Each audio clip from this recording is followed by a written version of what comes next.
Welcome to Sam and Sonia's kitchen from the garden.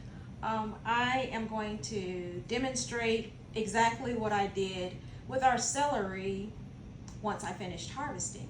So my end goal is to have some more dehydrated celery similar to this, and you can hear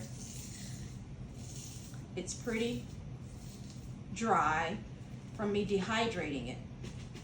And I use just a plain old dehydrator after I washed it really good, and this was the result. I dried it between some tea towels, that tea towel that you see here, and another tea towel. I just took the two towels, draped it over there, and just kind of let it dry. Let the towel absorb the moisture, and that worked pretty good. It worked very well for me. And you see I've already started chopping some, and I'm going to finish chopping here on camera. I'm telling you, the flavor is pretty good. Some nice celery there. So I'm just going to finish chopping here on camera and let you see exactly what I do to dehydrate. It really is so simple. Probably don't even need to demonstrate this, but I will anyway. You can chop this however you want to chop it. You could even put it in the food processor. But I don't like cleaning my food processor. So something like this that really won't take me very long to do, I'll do it by hand. And I love pulling out my big wooden chopping boards. They're nice to use, and I don't know, I just like them. My mom always had wooden chopping boards growing up, and when I got my own place, to be honest, I went with the cheaper item to use as a chopping board, and now I'm slowly replacing that with wood again. Well, not again, but I'm slowly replacing all that with wood. Actually, I've already replaced most of them, my chopping boards anyway. And that's what I like. I like my wooden chopping boards. I do season my wooden chopping boards with some kind of oil I bought at the big box store. And excuse my cutting skills. I know they could be better, but anyways, I've done all right these many years, and hopefully I'll learn how to do this better. But anyways, it's fine. This is what I do. So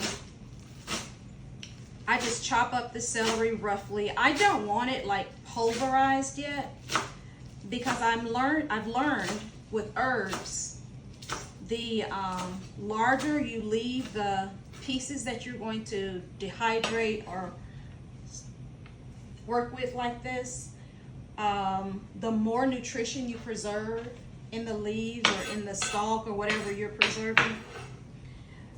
And so I am not chopping up my celery small. I'm not chopping up my garlic or my onions very small when I dehydrate, because I want to preserve as many nutrients as I can. And when I get ready to use it, you know, I'll pulverize some of it as I am, you know, preparing to use it. I'll pulverize enough, or maybe even some to store, but just a little bit to store. I won't pulverize all of it at once.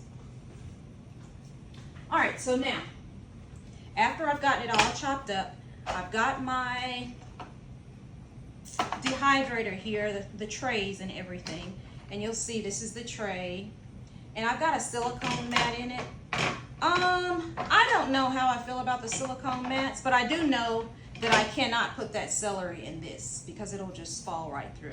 So I do have these. I bought them just to try them, and they work for what I'm doing. I have some more that are being used right now that I would show you if it weren't being used right now.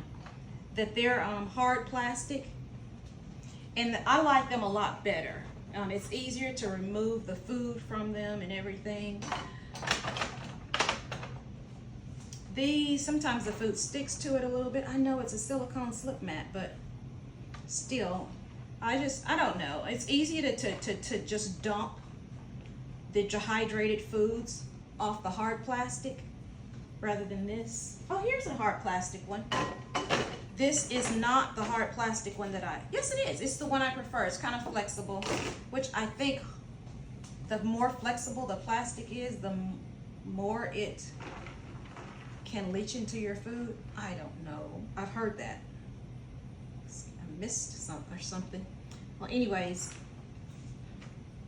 this is easier to work with. I maybe should be using something else. I don't know. If you know, share some insight with me, but this is what I have, so this is what I'm going to use. This is the last tray I have for my celery. I actually have another tray in the laundry room, so you know what? I think I'm going to go get it, but not right now. I just want to show you how this is done. It's very simple. I've got the old-timey, or the older model dehydrator. And I'll just take its top, and I don't particularly care for this brand, but it is what I have, so I'm going to use it. I plug her in. I make sure, I try to keep my temperature at 115 or lower whenever I'm dehydrating. Is that best? I don't know, but that's what I'm going with. I just turn her on.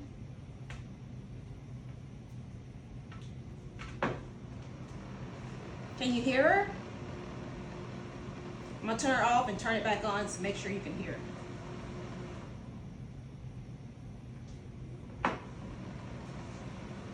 You hear it? Okay. So anyways, this is my dehydrator. This is how it's done. I'll turn it back off so you can hear me talking. So I will let this go probably for 24 hours. And once it's dehydrated, I'll store it in one of these containers. I don't have those moisture absorbers yet. I'm going to order some of those, but you can hear that that's still pretty dry. And I dehydrated this on April 16th. So, and here I am dehydrating some more on today, April 28th. But anyways, this is me dehydrating my celery.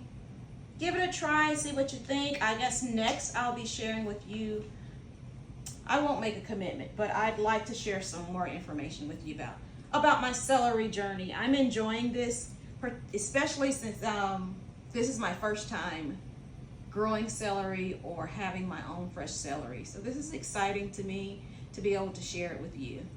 Have a great day, and I'll see you next time. Bye.